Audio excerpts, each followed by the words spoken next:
Hoy nos metemos de lleno en una parte clave del viaje de Israel, contada directamente desde el libro de Números. Vamos a recorrer los eventos, del capítulo 20 al 25, siguiendo esta increíble historia tal como fue registrada, paso a paso. A ver, ¿dónde nos sitúa esta historia? Pues casi al final de una travesía larguísima. Israel se mueve desde el Monte Or, un lugar que va a marcar una pérdida muy importante, hasta las llanuras de Moab. Están a un paso de su destino, pero este último tramo va a ser de los más desafiantes. Y lo primero que pasa en esta etapa es un cambio de mando. La crónica arranca con un momento súper solemne que va a definir el futuro del pueblo, la muerte de Aarón, nada menos que su sumo sacerdote. El traspaso del sacerdocio es todo un ritual, lleno de simbolismo. Imaginen la escena. Por orden divina, Moisés sube al monte con su hermano Aarón y su sobrino Eleazar. Ahí le quita las vestiduras sacerdotales a Aarón y se las pone a Eleazar. Es el momento exacto en que el liderazgo espiritual pasa a la siguiente generación. Y justo ahí, en la cima de la montaña, Aarón muere. Y claro, la reacción de la gente fue unánime. Todo el pueblo de Israel guarda luto por Aarón, y no por un par de días, sino por 30. Esto nos da una idea del tremendo impacto de su pérdida, de lo importante que era para todos. Bueno, ahora tienen un nuevo sacerdote, ¿sí? Pero les falta uno de sus líderes originales. Y el viaje, que ya era difícil, se pone todavía más peligroso, porque ahora no solo se van a enfrentar a amenazas de afuera, sino también a sus propias dudas. Esta parte del camino es como una montaña rusa. Fíjense, primero, ¡pum!, una victoria militar contra el rey de Arad. Pero la alegría dura poco, el ánimo se desploma y la gente empieza a quejarse. ¿Y qué pasa? Una plaga de serpientes venenosas. Y la única solución es algo muy extraño, una serpiente de bronce que Moisés tiene que crear. Y escuchen la queja, porque es tremenda. Sus palabras revelan un cansancio, una frustración total. Están hartos. Y es justo esta actitud la que, según el texto, provoca la plaga. Es un momento crítico, un verdadero punto de quiebre. Pero, y aquí viene lo increíble, a pesar de todo, de la plaga y del desánimo, el pueblo saca una fuerza de no se sabe dónde. Logran 2 victorias militares súper importantes. Derrotan primero a Sehón, el rey de los amorreos, y después a Og, rey de Basán, conquistando sus tierras en el camino. Claro, estas victorias llaman la atención. Y no para bien, el rey Balac de Moab empieza a asustarse de verdad y en lugar de enfrentarlos en batalla, se le ocurre otra cosa, una estrategia más sutil. Contrata a un profeta, un tal Balaam, para una sola cosa, que lance una maldición sobre el pueblo de Israel. Pero el viaje de Balaam no va a ser nada normal. Desde el principio pasa algo rarísimo. Un ángel se le para en medio del camino, pero, y aquí está el detalle, solo su burra lo puede ver. El profeta no ve nada. Y claro, no entiende por qué el animal no quiere avanzar. Y la cosa se pone tensa. 3 veces la burra intenta esquivar al ángel. Y las 3 veces Balaam, furioso, la golpea. La situación llega a un punto increíble cuando, de repente, la burra se da vuelta y le habla. Y esa pregunta de la burra lo cambia todo. En ese preciso instante, a Balaam se le abren los ojos, y no solo ve al ángel con la espada en la mano, sino que por fin entiende que se estaba oponiendo a una voluntad mucho más grande que él. Ok, después de ese encuentro tan particular, la misión de Balaam da un giro de 180 grados. El plan del rey Balac está a punto de salirle completamente al revés. Lo que iba a ser una maldición se va a convertir en algo muy, muy diferente. Fíjense en el contraste. Por un lado, la intención de Balac. Lleva a Balaam a 3 lugares distintos con buenas vistas para que maldiga a Israel. Pero por otro, el resultado. Cada vez que Balaam abre la boca para maldecir, ¡zas!, le sale una bendición. Y con estas palabras, Balaam se lo deja clarísimo al rey. Básicamente le dice, mira, yo no controlo esto. Le admite a un Balac cada vez más frustrado que él recibió una orden de bendecir y que no hay nada que pueda hacer para cambiarla. Y todo culmina con esta famosísima profecía. Lo que empezó como un encargo para maldecir se transforma en una visión potentísima sobre el futuro de Israel. Una bendición con un alcance que va mucho más allá del momento. Parecía que ya habían superado lo peor, ¿no? Enemigos, maldiciones, pero la historia da un giro muy oscuro. Resulta que la amenaza más grande no estaba afuera, no era un ejército ni un profeta, estaba dentro de ellos mismos. Estaban acampando en un lugar llamado Sittim. Y allí, los hombres de Israel empiezan a mezclarse con las mujeres moabitas. Ellas los invitan a los sacrificios de sus dioses y ellos aceptan. Comen de esas ofrendas y terminan adorando un dios local, a Baal Peor. Y la consecuencia de esto fue fulminante. Una plaga mortal se desata en el campamento. Un resultado directo, terrible, por haberse unido a la idolatría de Baal Peor. ¿Y cómo se detiene la plaga? Con una acción drástica. Finies, el nieto de Aarón, ve a un israelita que, en un acto de total desafío, mete a una mujer madianita en su tienda. Impulsado por lo que el texto llama celo, Finies los sigue y los atraviesa los dos con una lanza. Y justo después de eso, la plaga se detiene en seco. El costo de todo esto fue altísimo. 24,000 personas. Esa es la cantidad de gente que murió en la plaga. Una cifra que, la verdad, subraya la gravedad de lo que pasó en el campamento. Y así cerramos este tramo del viaje. La crónica nos deja flotando una pregunta, ¿no?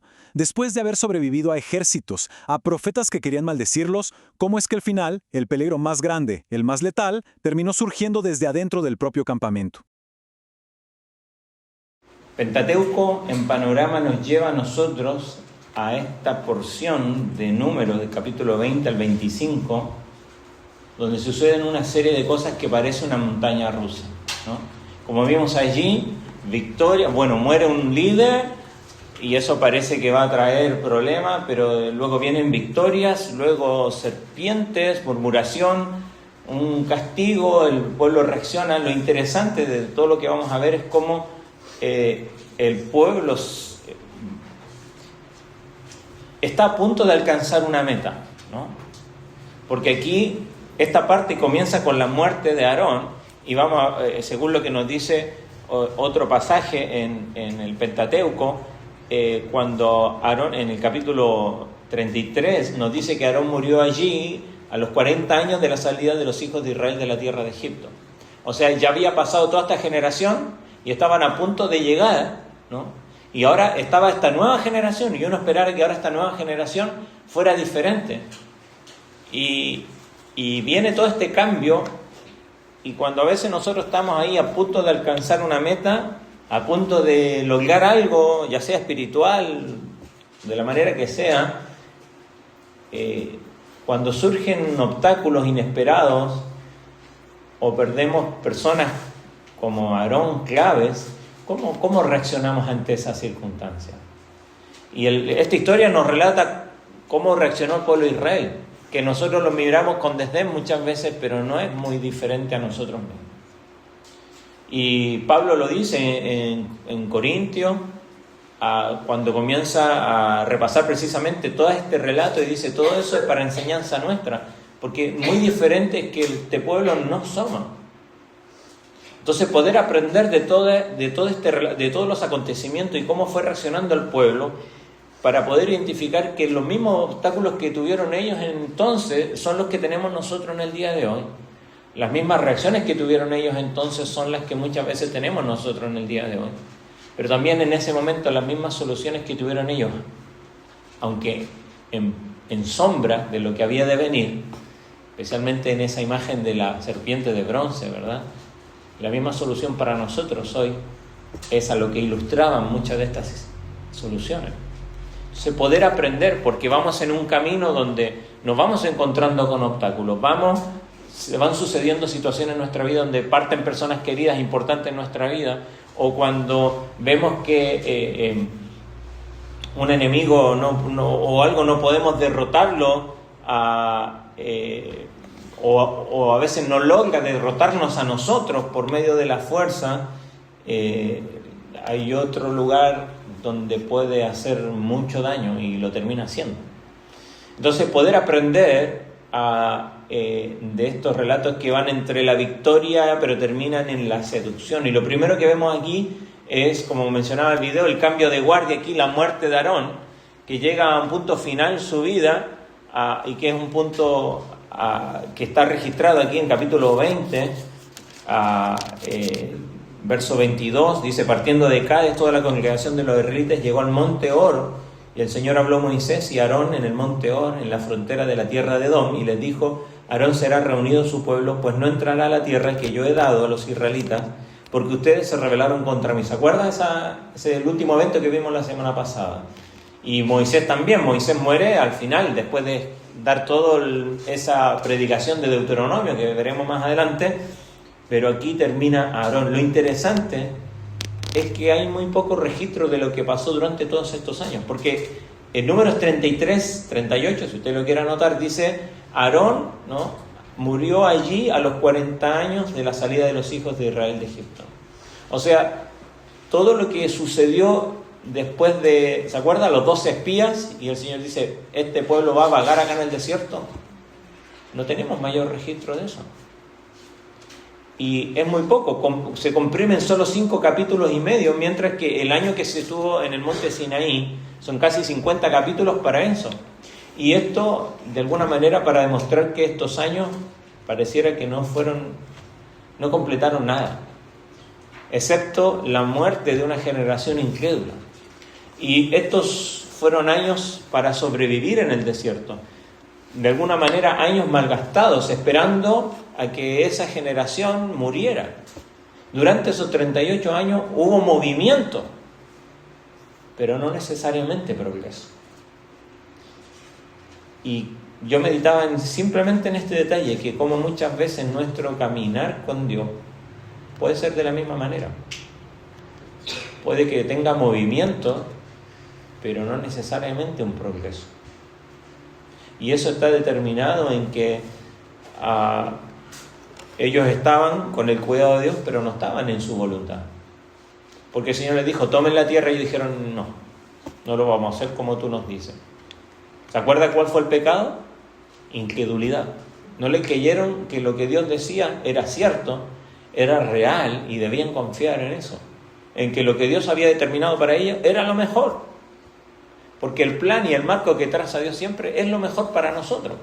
No siempre nos gusta, no siempre va de acuerdo a mis intereses, a mis ideales o a lo que yo me había trazado, pero ese es el lugar mejor. Y cuando uno está fuera de la voluntad de Dios, no siempre está desprotegido del cuidado de Dios, como lo pasó con el pueblo.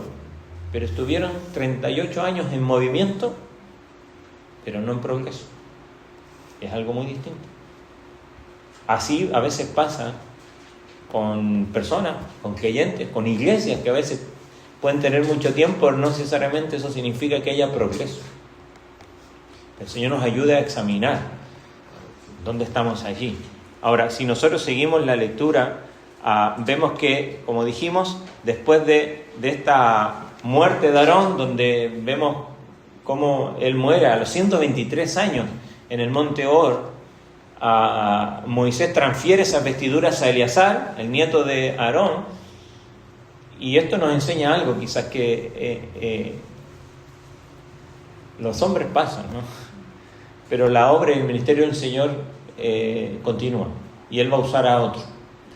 Y a veces nosotros nos fijamos más en los hombres, en las personas, en los nombres, y esos quedan enterrados.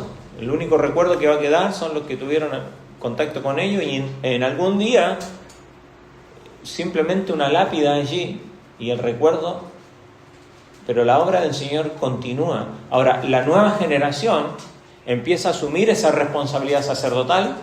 Eleazar era el nieto de Aarón, era parte de esta nueva generación, los menores de 20 años que estuvieron aquí, ahora ya tenían casi 40 años y venían ahora a tomar la responsabilidad sacerdotal y el cuidado del santuario y todo lo demás. Pero el Señor continúa adelante con su obra con los que vienen detrás. Por eso la importancia de preparar a la generación que viene y no asumir que simplemente van a entender y van a saber lo que han de hacer, sino que es nuestra responsabilidad instruir a los que vienen, porque un día sabe que nosotros no vamos a estar aquí y esperamos que este lugar siga estando abierto. Pero va a ser otra generación la que se haga responsable de seguir llevando en alto, si es que nuestro Señor Jesucristo no viene antes, seguir predicando el mensaje de salvación aquí. Pero somos responsables de instruirle y esa generación también de prestar atención.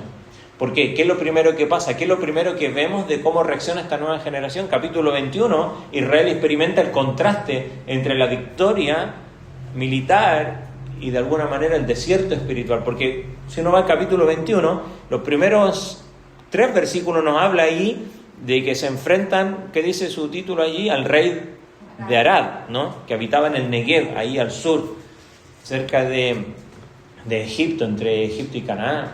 Y derrotan al rey de Arad tras hacer un voto a Dios, demostrando que la dependencia trae triunfo. Pero ellos están diciendo que no están luchando esta batalla por su propio beneficio, sino para la gloria de Dios, y hacen esta gran victoria. Fíjense, verso 2 dice: si en verdad entregas a este pueblo en mis manos, yo destruiré por completo sus ciudades. O sea, el Señor, ellos están diciendo la victoria es tuya, vamos ahí, y después de una gran victoria, ¿qué es lo que viene? Verso 4: partieron del monte Or por el camino del Mar Rojo para rodear la tierra de Edom. Recuerde que Edom, Moisés pidió permiso para pasar por Edom, y Edom dijo, no, tienen que rodear la tierra. Y es como que queremos ir de Salto a Paysandú y tenemos que pasar por Chapicuí. ¿Y qué dice lo de Chapicuí? No. Y tenemos que darnos la vuelta, ir a Tacuarembó, ¿verdad? Y bajar por allá. Imagínense hacer ese viaje. ¿Cómo sería el gozo, ¿no? Cuando vamos de camino a Tacuarembó, no. Y a pesar de toda la victoria, se dan toda la vuelta, ¿no? Ellos tenían que salirse de su camino, ¿no? Porque los edomitas se negaron a darles el paso. Y ellos tenían una razón para estar desanimados.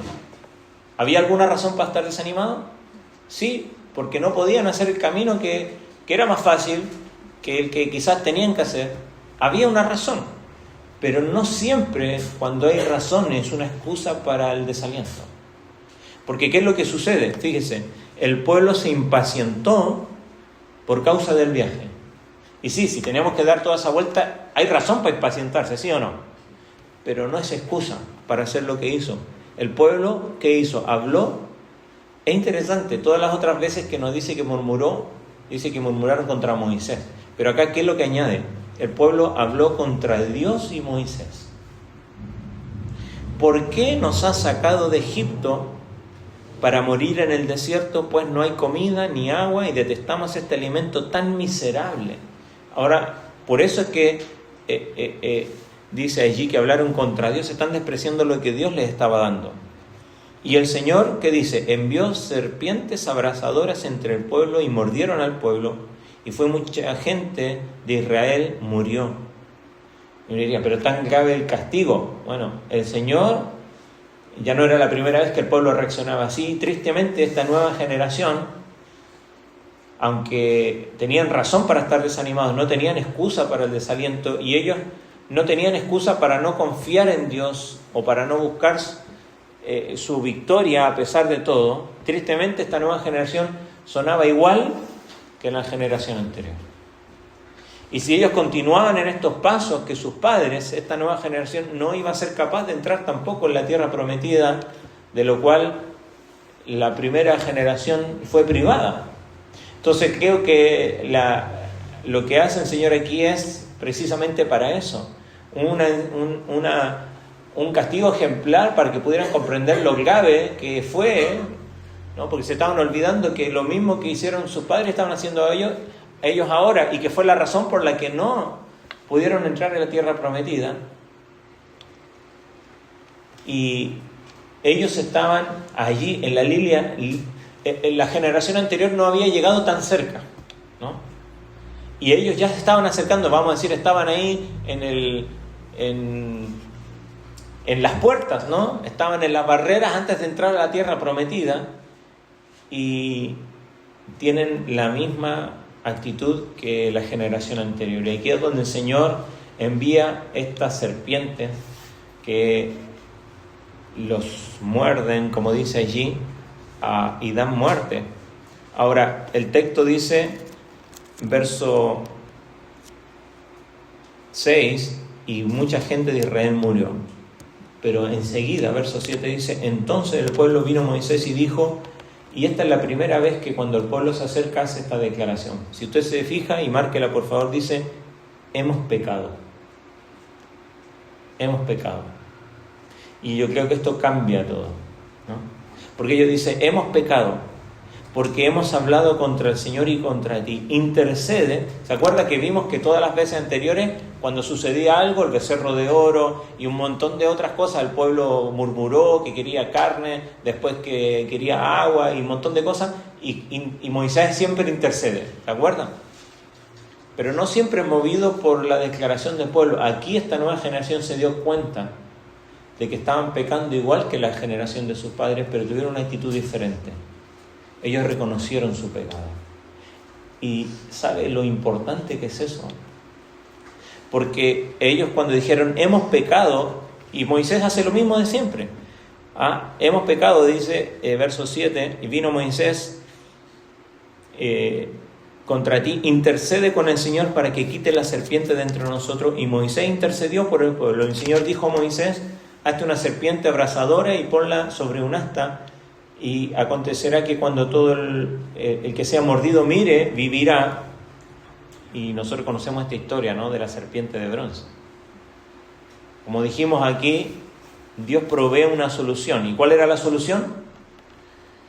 Ahora, si lo muerde una serpiente y alguien le dice, ¿sabes qué? Tienes que hacer una serpiente de bronce y mirarla, así te va a sanar. ¿Usted qué le dice? Y no, llevamos al hospital, ¿no? El otro día vimos un blog de unos españoles que andaban acá en Uruguay, recorriendo el Uruguay, que quedaron fascinados con el Uruguay, y a este señor, Gandhi-Chan, le mordió una yara. Y claro, una serpiente de bronce no le iba a sanar. Lo tuvieron que, más encima estaban en un campo, tuvieron que llevar como 40 minutos a un hospital y lo atendieron y le dieron el antídoto. Claramente mirar una serpiente no lo va a sanar. Pero esta solución tiene esta acción donde es necesaria la fe, porque dice, verso 9, y Moisés hizo una serpiente de bronce y la puso sobre un asta, y sucedía esto, que cuando una serpiente mordía a alguien y miraba a la serpiente de bronce, vivía. ¿Y qué pasaba entonces con el que no la miraba? Moría. Y obviamente aquí es lo que el Señor, es un tipo de Cristo. El mismo Señor Jesucristo lo cita ahí en Juan 3, 14 y 15, dice, así como Moisés levantó la serpiente en el desierto, es necesario que el Hijo del Hombre sea levantado para que todo quien en él cree no se pierda, mas tenga vida eterna. Jesús dijo claramente que hay una similitud entre lo que Moisés hizo y lo que Jesús hizo en la cruz. ¿Por qué? Porque el sacrificio fue hecho, pero no todos miraron con fe a eso. Ni todos miran con fe a la obra de Cristo en el día de hoy. Y aunque Jesucristo murió, la diferencia la hace cómo respondes tú a la obra de Cristo. Entonces ellos, la dirección inusual de Dios aquí, ¿no?, y este resultado milagroso es que no hay una conexión inmediatamente lógica entre ver una serpiente en un asta y vivir, ¿no? Pero Dios ordenó esta forma para hacer o traer salud o salvación a Israel. ¿Cómo una serpiente puede tener una similitud con Jesús? Es interesante, porque ¿a qué nos hace acordar la serpiente nosotros? Y al pecado, ¿verdad? A Satanás, ¿no? Las serpientes han sido usadas como imagen del mal en la Biblia. Ahora, es interesante que sea una serpiente de bronce, porque el bronce es un metal asociado con el juicio siempre en la Biblia. Porque el bronce debe ser hecho al pasar por medio de fuego, ¿no?, normalmente de juicio. Entonces, una serpiente de bronce sí habla del mal, pero habla del mal siendo juzgado. Y al igual que Jesús, que no conocía pecado, se hizo pecado por nosotros y juzgó el pecado para que tú y yo no tuviésemos que morir. Ahora el pueblo era salvo no por hacer algo, sino simplemente por tener fe, por mirar a la serpiente de bronce. Ellos debían confiar que algo tan aparentemente torpe como mirar una serpiente en un asta era suficiente para salvarlos. Y ciertamente algunos perecieron porque ellos pensaron que esta era algo tan tonto como mirar para salvarse, pero así es como se perdieron. Y Isaías 45:22 dice, mirad a mí y sed salvos todos los términos de la tierra. y el Señor sigue salvando de la misma manera. Es necesario mirar a Cristo. Es el desafío que tenemos. Quien se hizo pecado por nosotros para que al mirarle por fe nosotros seamos salvados de la muerte eterna. Ahora el relato sigue porque Dios sigue tratando con su pueblo, y aquí vemos que en capítulo 21, verso 21 en adelante, Israel entonces envió mensajeros a Sehón, rey de los amorreos, diciendo: déjame pasar por tu tierra. Y ahí vemos que Israel avanza conquistando reinos poderosos mientras Dios los protege de otros ataques que ellos no ven. Entonces ellos derrotan a Sehón, más adelante dice que derrotan a Og también, que eran reyes amorreos, y estos triunfos demuestran una cosa: que Dios es mayor que todos los enemigos y estas ciudades amuralladas, como dice el Nuevo Testamento, ¿no? Si Dios es por nosotros, ¿quién? ¿No? Somos más que vencedores en Cristo. Y ellos nuevamente tienen victoria, ¿no?, frente al enemigo. Pero ¿sabe? Hay un enemigo invisible. Hay un conflicto invisible, porque mientras Israel acampa allí, después de esta victoria, capítulo 22 en adelante, dice verso 2: y Balac, hijo de Zippor, vio todo lo que Israel había hecho a los amorreos. Entonces Moab, de donde era este rey, tuvo mucho temor a causa del pueblo, porque eran muchos. Ellos, el pueblo de Israel, ni enterado de lo que está pasando con Balac, ni con Balaam, ni lo que está sucediendo allí. Dios les da victoria aquí, pero al mismo tiempo está sucediendo algo de lo cual ellos no están siendo conscientes. Dios, mientras Israel allí acampa, Balac intenta maldecirlos a través del adivino Balaam, o el profeta Balaam. Y acá vemos a la soberanía divina, ¿no? Dios usa incluso, como vimos ahí en el video, y usted conoce el relato, usa incluso a una asna para reprender la codicia de Balaam. Porque ¿qué es lo que pasa con Balaam? Balaam es un profeta. ¿Y qué hace Balac, que es el rey de Moab? Le dice: ¿sabes? Tú eres un profeta, sí, yo te voy a pagar bien, ¿ok? Y Balaam dice: bueno, si la paga es buena, como dice el refrán, ¿no? La codicia o la necesidad tiene cara de hereje, y aunque era un adivino, un profeta, estaba dispuesto a hacer lo que fuera por dinero. Entonces le dice: tú tienes que maldecir a Israel. Y Dios usa incluso a una asna para reprender la codicia de Balaam. Al final Balaam no puede maldecir lo que Dios ha bendecido. En lugar de eso, él 3 veces profetiza la prosperidad de Israel, aún incluso la llegada del Mesías. Dice: de una estrella saldrá de Jacob. Esto no habla, podemos extendernos mucho en esto, pero cómo Dios puede usar a quien quiera y nadie puede ir en contra de lo que Dios ha dicho. El mismo Balaam dice continuamente, dice: yo voy a decir lo que Dios me diga que tenga que decir. Eso no quitaba la codicia que él tenía, ¿no? Porque cada vez decían: bueno, la primera vez no funcionó, bueno, te vamos a pagar más, te vamos a dar más. Y vemos ahí cómo constantemente Balaam está allí intentando maldecir, ¿no? Nosotros sabemos que él vino como un profeta, no sabemos cuál es su origen ni nada, pero Balac quería que Balaam, él le dice: maldíceme a Israel. ¿Por qué? Porque está viendo el poder de Dios detrás de ellos.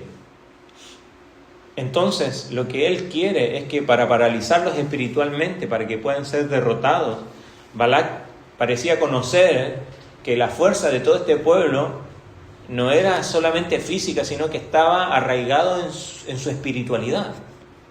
Y ellos debían cortar esa fuente de poder si ellos querían vencer a Israel. Entonces, hasta donde Balac estaba preocupado, ¿no? Balaam era conocido como un hombre poderoso en cosas espirituales, este profeta, hasta donde Balac estaba preocupado cuando Balaam maldecía o bendecía a un hombre, a un pueblo. Él sabía que si él hacía esta cosa, él iba a suceder. Al parecer se conocía que lo que profetizaba Balaam se cumplía, ¿no? Y Balac lo conocía. Por eso se acerca a él. Era claramente incorrecto, ¿no?, ser un profeta por alquiler. Y Balaam dijo, déjenme buscar a Dios acerca de esto, respecto a este asunto, que claramente era pecado, ¿no?, y la voluntad de Dios era clara, pero él se preocupaba más acerca de lo que iba a recibir que la voluntad de Dios. El corazón de Balaam fue revelado aquí porque, a pesar de que él era obviamente un hombre, al parecer con dones espirituales, él no era un hombre con un corazón genuino con Dios. Él estaba buscando la voluntad de Dios, así entre comillas, de acuerdo a algo que claramente no era su voluntad. ¿Se da cuenta la contrariedad en esto? Porque él dice, voy a buscar lo que Dios me tenga que decir. Él sabía que estaba mal recibir pago por maldecir a alguien, pero él dice, voy a buscar la voluntad de Dios. Qué contradictorio, ¿verdad? Y Balaam comenzó un camino bastante peligroso, ajustando su corazón a algo que él sabía que era pecado. Y buscó por una excusa espiritual perseguir el pecado. Por su amor por el dinero, Balaam esencialmente trató de manipular a Dios, pensando que él podía darle una excepción especial. ¿Cuál fue la respuesta de Dios a Balaam? Es interesante porque Dios le habla. En su misericordia él le responde a Balaam, advirtiendo a Balaam que no tuviera nada que ver con estos hombres. Y él le dice, no vayas, no maldigas. Sin embargo, Balaam se levantó por la mañana y dijo a los príncipes de Balac, volveos a vuestra tierra porque Jehová no me quiere dejar ir con vosotros. Esto está en capítulo 22, verso 13.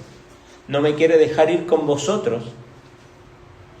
Y los príncipes de Moab se levantaron y vinieron a Balac y dijeron, Balaam no quiso venir con nosotros. Volvió a Balac una vez a enviar más príncipes y más honorables que los otros, o sea, con más plata.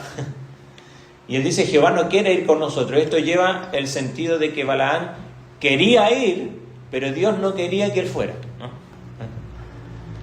O sea, nosotros podemos fácilmente imaginar a Balaam diciendo, realmente me gustaría ir con ustedes, pero Dios no me deja. ¿Has escuchado eso alguna vez? A mí me gustaría hacer esto que tú me estás invitando, pero Dios me lo prohíbe. ¿Lo dijiste alguna vez? O al menos lo pensaste quizás. Yo quisiera hacer esto, pero la verdad es que no puedo. Y no es que no pueda porque estoy impedido. Es que sé que si yo lo hago, el Señor se enoja. Pero ¿sabes qué? Al menos tú y yo sabemos que en nuestro corazón sí lo queremos hacer. Le vuelven los mensajeros a decir, te vamos a honrar mucho, te vamos a dar más dádiva. Maldice a este pueblo, y Balaam se negó decididamente a hacer lo que Dios le impidiera. Entonces, aunque él quería hacer lo que ellos le pedían, él se veía impedido por Dios de hacerlo. Y esto de alguna manera prueba que Balaam estaba jugando, ¿no?, en este proceso. No había necesidad de buscar a Dios nuevamente porque él sabía que la voluntad de Dios era clara. Y que la revelación de Dios era clara cuando Dios le dice, no vayas. Pero él insiste. Y ahí verso 19, capítulo 22, verso 19, dice, pero luego les ruego que permanezcan aquí también esta noche y sabré qué más me dice el Señor. ¿Qué más le tenía que decir el Señor? Si ya le había dicho que no. Pero esto, aunque suena espiritual, era sumamente carnal. Porque Balaam era como un niño que, habiendo escuchado que una vez le dicen que no, pregunta otra vez, y le dicen que no, y pregunta otra vez, y le dicen que no, y pregunta otra vez. ¿Cómo nos sentimos nosotros como padres con nuestros hijos así? ¿Sabes? Dios se siente peor que nosotros. Y nosotros somos a veces peor que nuestros hijos. Porque esperando que poder torcer la mano de Dios. Al final Dios permite que vaya con estos mensajeros, aunque Dios no cambia su voluntad. Y lo vemos antes, ¿se acuerdan? El pueblo quiere carne, y Dios dice, yo le estoy dando maná. El pueblo quiere carne, y yo le estoy dando... ¿Saben qué? Ok, vaya. ¿Cómo fue eso? Siempre tragedia. Entonces acá al final Dios lo deja, y aunque podemos decir que Dios lo dejó ir, Dios no cambió su voluntad.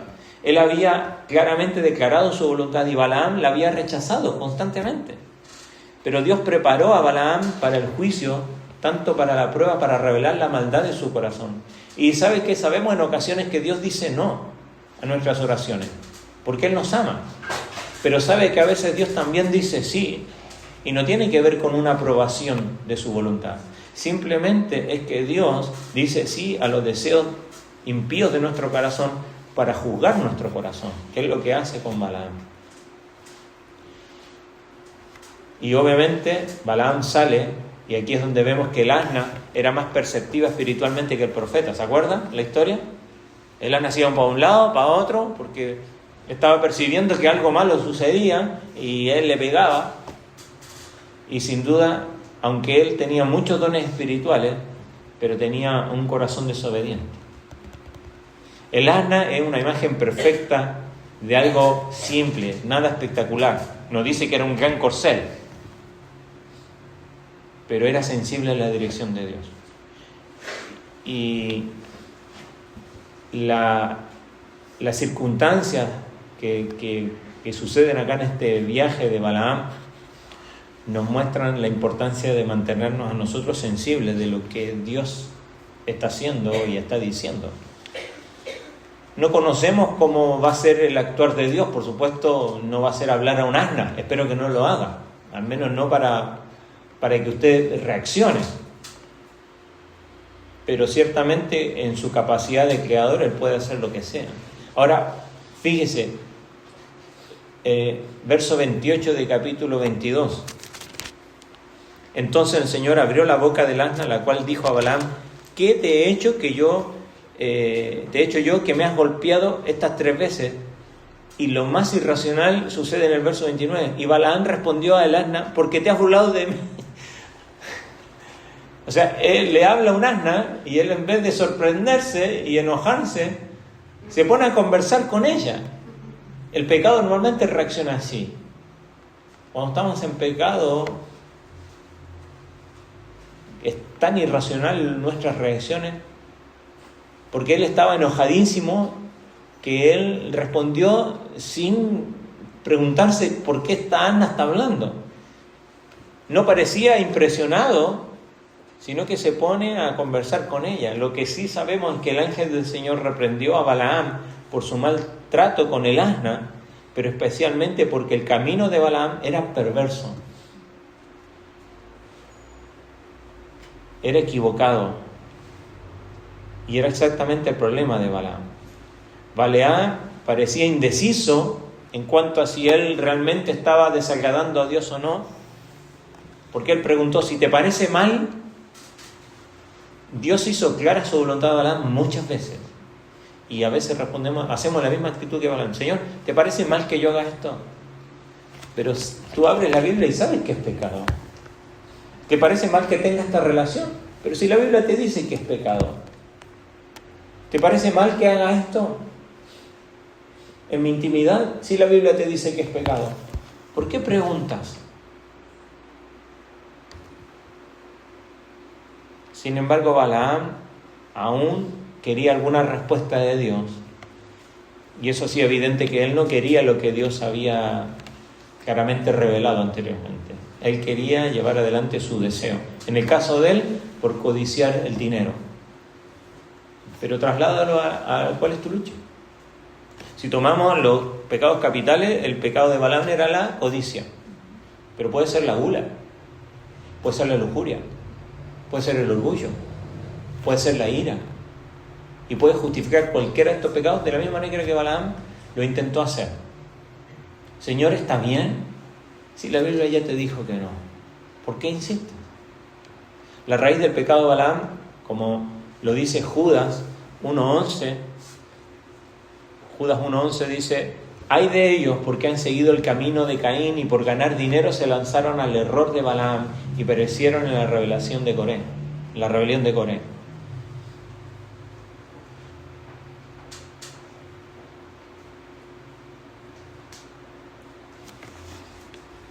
Si nosotros seguimos viendo todo capítulo 23, 24, 25, nos hablan de cada vez que intentó maldecir, no pudo. Cada vez que intentó maldecir, no pudo. Pero ¿sabes qué hizo? Si vas conmigo a Segunda de Pedro.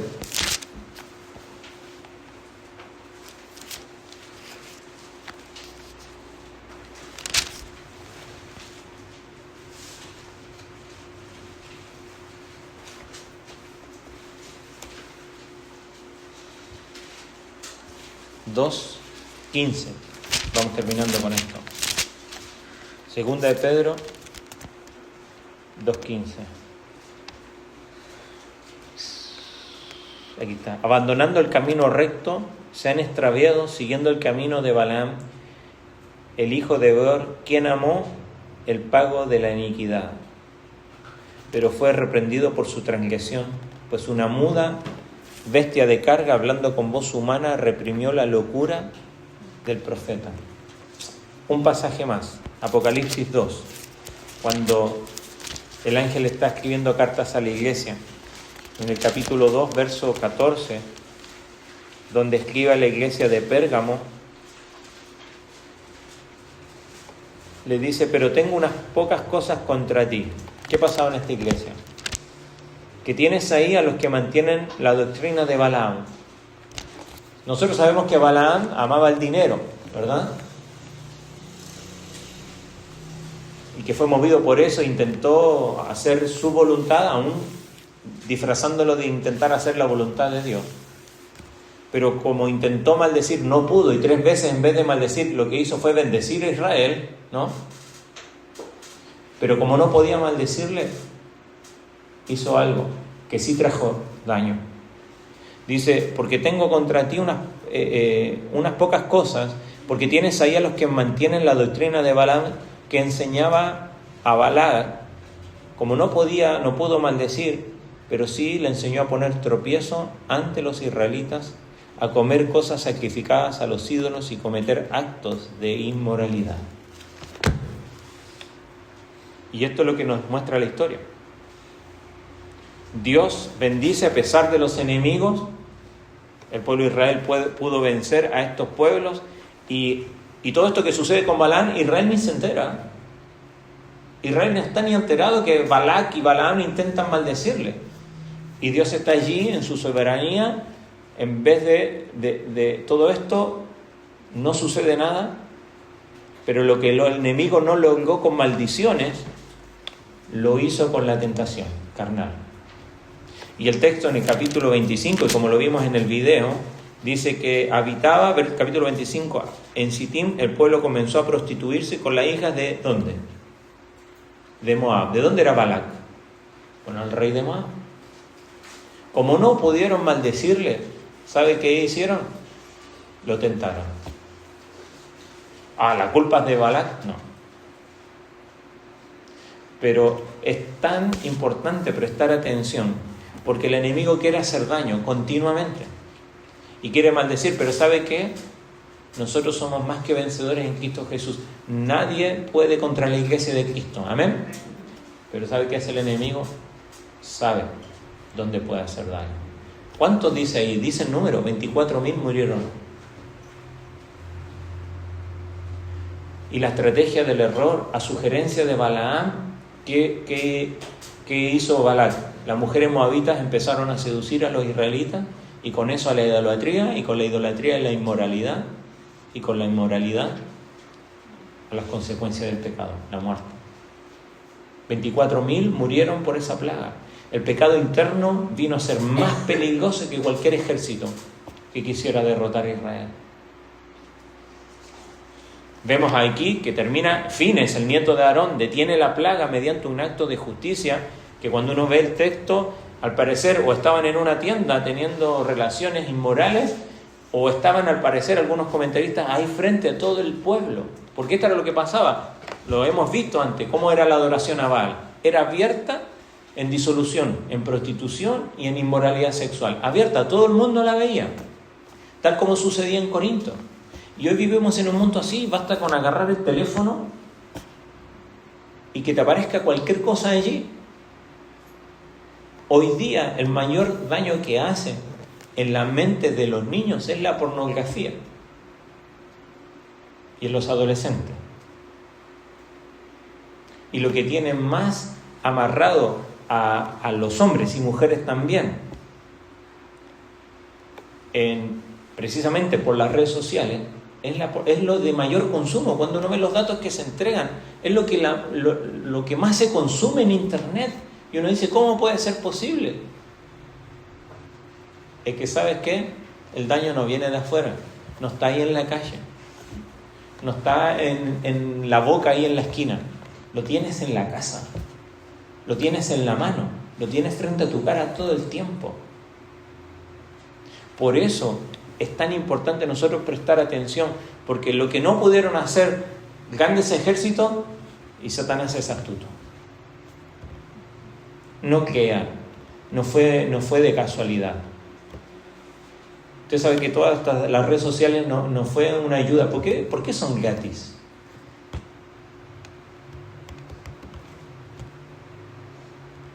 Es un invento para poder tener a cada uno de nosotros ahí, conectado y amarrado a algo que no le podemos dar buen uso, sí.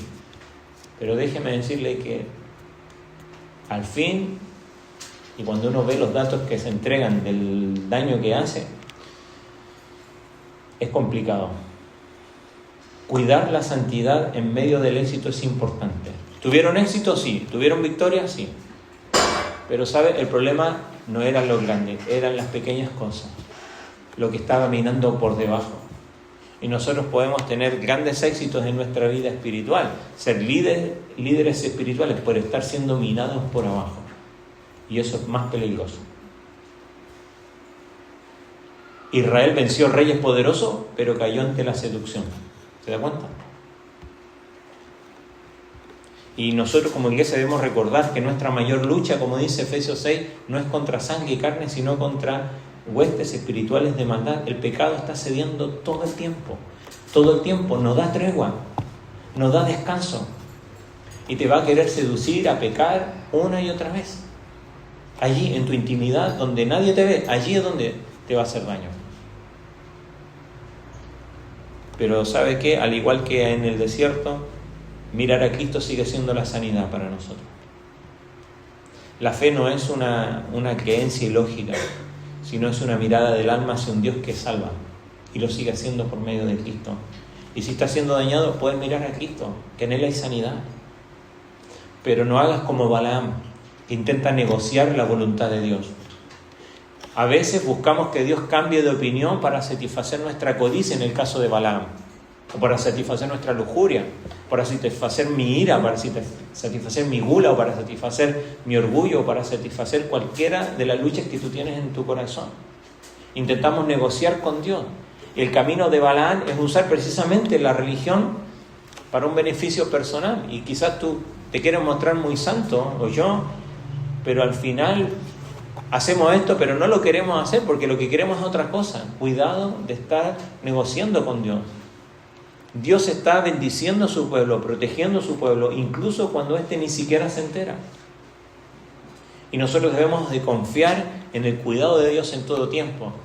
Pero, ¿sabe? Especialmente cuidar esos agujeros. Por eso Efesios dice, no se ponga el sol sobre vuestro enojo, ni deis lugar al diablo. Él no necesita mucho espacio. Ahora, ¿has permitido tú que el desánimo por las dificultades del camino te haga despreciar lo que Dios te está dando, como hizo el pueblo de Israel? ¿Qué serpientes son las que están quitando tu paz hoy? ¿Estás realmente mirando a Cristo como tu esperanza? ¿Qué es lo que en tu vida está frenando tu entrada a las promesas de Dios? ¿Cuáles son aquellas cosas que te están seduciendo para no alcanzar aquello que Dios ha prometido? Cuidado, examina tu corazón. Por eso la Escritura tiene razón cuando dice que sobre toda cosa guardada, guarda tu corazón. Cuidado, atención. Podemos tener grandes victorias, y después ser vencido con algo tan pequeño, con un desliz. Honremos al Señor en nuestra vida. Y si hemos fallado, como dice 1 de Juan, tenemos un abogado para con el Padre. Y siempre hay posibilidad para el perdón y para la restauración, pero debemos acudir a Él. Amén. Pongámonos en pie y oremos.